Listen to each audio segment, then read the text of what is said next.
ناظرین السلام علیکم ورحمۃ اللہ وبرکاتہ۔ بسم اللہ الرحمن الرحیم۔ صلی اللہ علیہ یا محمد۔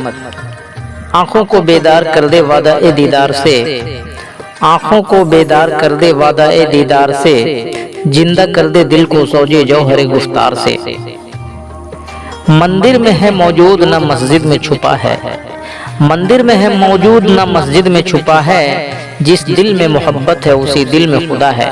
جی ہاں ناظرین، سب سے پہلے آپ تمام عزیز دوستوں کو اور ہمارے تمام معزز بڑے اور بزرگوں کو اور ہمارے پردہ نشین ماں اور بہنوں کو ہمارا ادب سے بھرا سلام قبول ہو، اور بعد اس کے ہمارے گلشن کے تمام چہکتے اور مہکتے ہوئے پھولوں کو، یعنی تمام چھوٹے بڑے چھوٹے چھوٹے پیارے پیارے ننھے منھے بچوں کو ہمارا دعا اور پیار ہو۔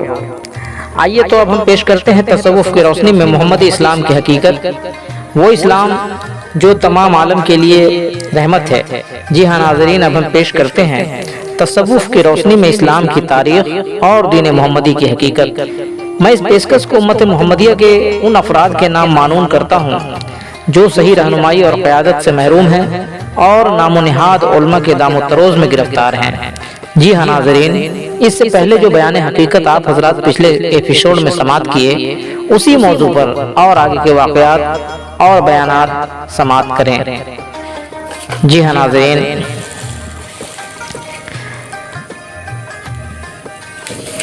سماعت کریں کہ صدا ایک ہی رخ نہیں ناؤ چلتی، صدا ایک ہی رخ نہیں ناؤ چلتی، ادھر کو چلو تم ہوا ہو جدھر کی۔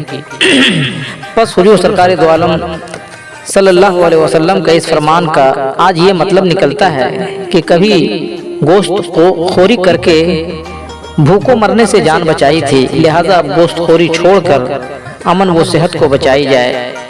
یعنی فرمان رسول کا مقصد جان بچانا تھا، گوشت خوری کا مقصد نہیں تھا، جس کے بابت اقبال رحمۃ اللہ علیہ صاحب نے فرمایا ہے کہ عقل ہے تیری شپر عشق ہے شمشیر تیری، میری درویش خلافت ہے جہانگیر تیری۔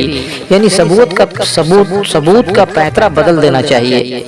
جیسے گو ہمدرد ہندو بھائیوں نے اپنا پیترا بدل رکھا ہے کہ زبانی تو نعرہ مارتے ہیں کہ اہنسا پرمو دھرما ہے، گو رکشا اتم پون ہے، مگر جانتے وہ بھی ہیں کہ بیمار بڈھا مرتا ہوا جانوروں سے 11 چیزیں مل جاتی ہے، اگر وہ بیمار بڈھا مرتا ہوا جانور ذبح نہ کیا جائے، آپ سے آپ مر جائے تو وہ 11 چیزیں مرداری ہو جاتی ہے، اور مرداری سے بنا ہوا مال ٹکاؤ نہیں ہوتا ہے۔ اس لیے ایکسپورٹ مرچنٹ مرداری کا بنا مال نہیں خریدتے ہیں۔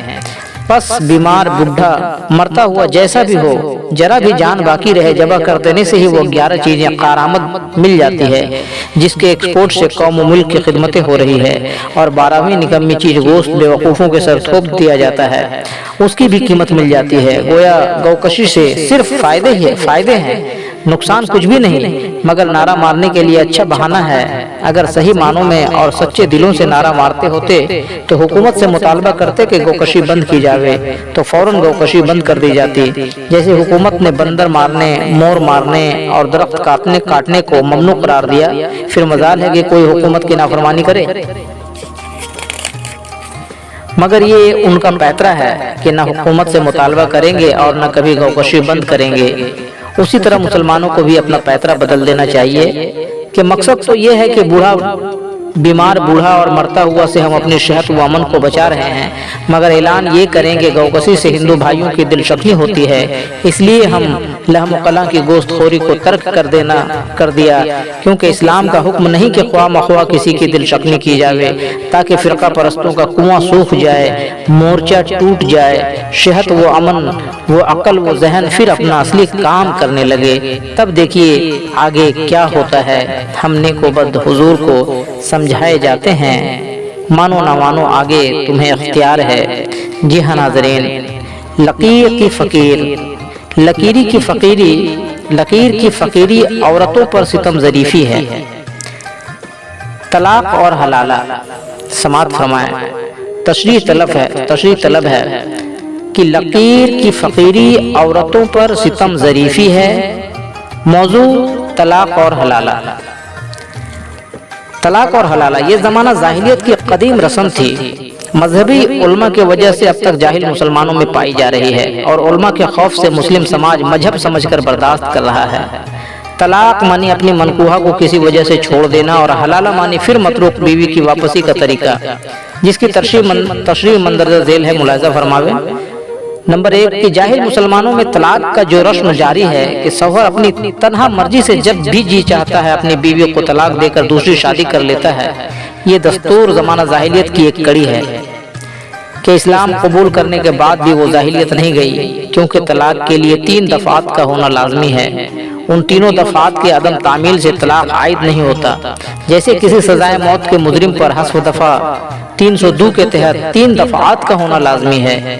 دفعہ نمبر 1 سزائے موت کے قابل جرم کیا گیا ہو، دفعہ نمبر 2 مجرم کے اقدام کی تصدیق ہو بجشمدی شہادت، دفعہ نمبر 3 جرم سے قبل مجرم کا قتل بھی ثابت ہو، تب اس مجرم کو سزائے موت یا جشہ دوام پانی بغور دریائے شور کالا پانی دیا جا سکتا ہے، ورنہ معمولی جرائم میں قانون پھانسی عائد نہیں ہوتا، قانونی پھانسی عائد نہیں ہوتا۔ پس جیسے کسی سنگین مجرم کے لیے سزائے موت ہے، ویسے ہی بے قصور عورتوں کے لیے طلاق بھی سزائے موت سے ذرا بھی کم نہیں۔ یہ تو عورتوں کی پارشائی ہے کہ وہ برداشت کرتی ہے۔ چنانچہ آنربیل چسٹس جج کو پھانسی دینے اور عزت مآب شوہر کو طلاق دینے سے قبل خوب اچھی طرح جانچ پڑتال کر لینا چاہیے، اس کے بعد ہی فرمان نافذ کرے۔ اگر کوئی جج نشہ یا غصہ میں فرمان پھانسی جاری کر دے، یا کوئی شوہر نشہ یا غصہ میں طلاق کا فرمان لکھ ڈالے، یہ عدل و انصاف نہیں بلکہ ستم ظریفی ہے، جس کا دوسرا نام خبط الحواسی ہے۔ اب مندرجہ ذیل طلاق کے دفعات ملاحظہ فرماویں۔ دفعہ اول یہ کہ بیوی نے اپنے شوہر کے لیے اقتدام قتل کیا ہو، یا شوہر کے دشمنوں سے خفیہ سازش کر رہی ہو، یا خانوں میں زہر وغیرہ دیا ہو، یا ایسا ارادہ رکھتی ہو، کوشش کر چکی ہو، یا کسی غیر مرد سے آشنائی رکھتی ہو، یا خواہ مخواہ اپنے شوہر کی بے عزتی کا سبب بن گئی ہو وغیرہ، تو طلاق ہو سکتا ہے۔ دفعہ دوم طلاق سے قبل وارثان سے خطا کی تصدیق کرا لی گئی ہو بمقابل گواہان۔ دفعہ سوم خاطی بھی اپنی خطا کی اقبال کر چکی ہو بمقابل گواہان۔ ان تینوں دفعات کی تکمیل کے بعد طلاق عائد ہوتا ہے، اور جب طلاق ہو چکا پھر اس کی واپسی یا منسوخی نہیں۔ نوٹ اسی طرح تینوں دفعات کے پابندی سے عورت کو بھی شوہر سے خلا طلاق لینے کا حق ہے۔ حلالہ پر ایک نظر۔ حلالہ زمانہ جاہلیت کی ایک رسم ہے۔ چونکہ مسلم علماء نے حلالہ کے متعلق یہ دستور بنا رکھا ہے کہ کوئی شخص اپنی بیوی کو طلاق دینے کے بعد اگر بیوی کی واپسی چاہتا ہے تو وہ شوہر اپنی متعلقہ بیوی کو حلالہ کرائے، تب واپس کر سکتی ہے۔ اب سوال پیدا ہوتا ہے کہ حلالہ کیسے ہوتا ہے؟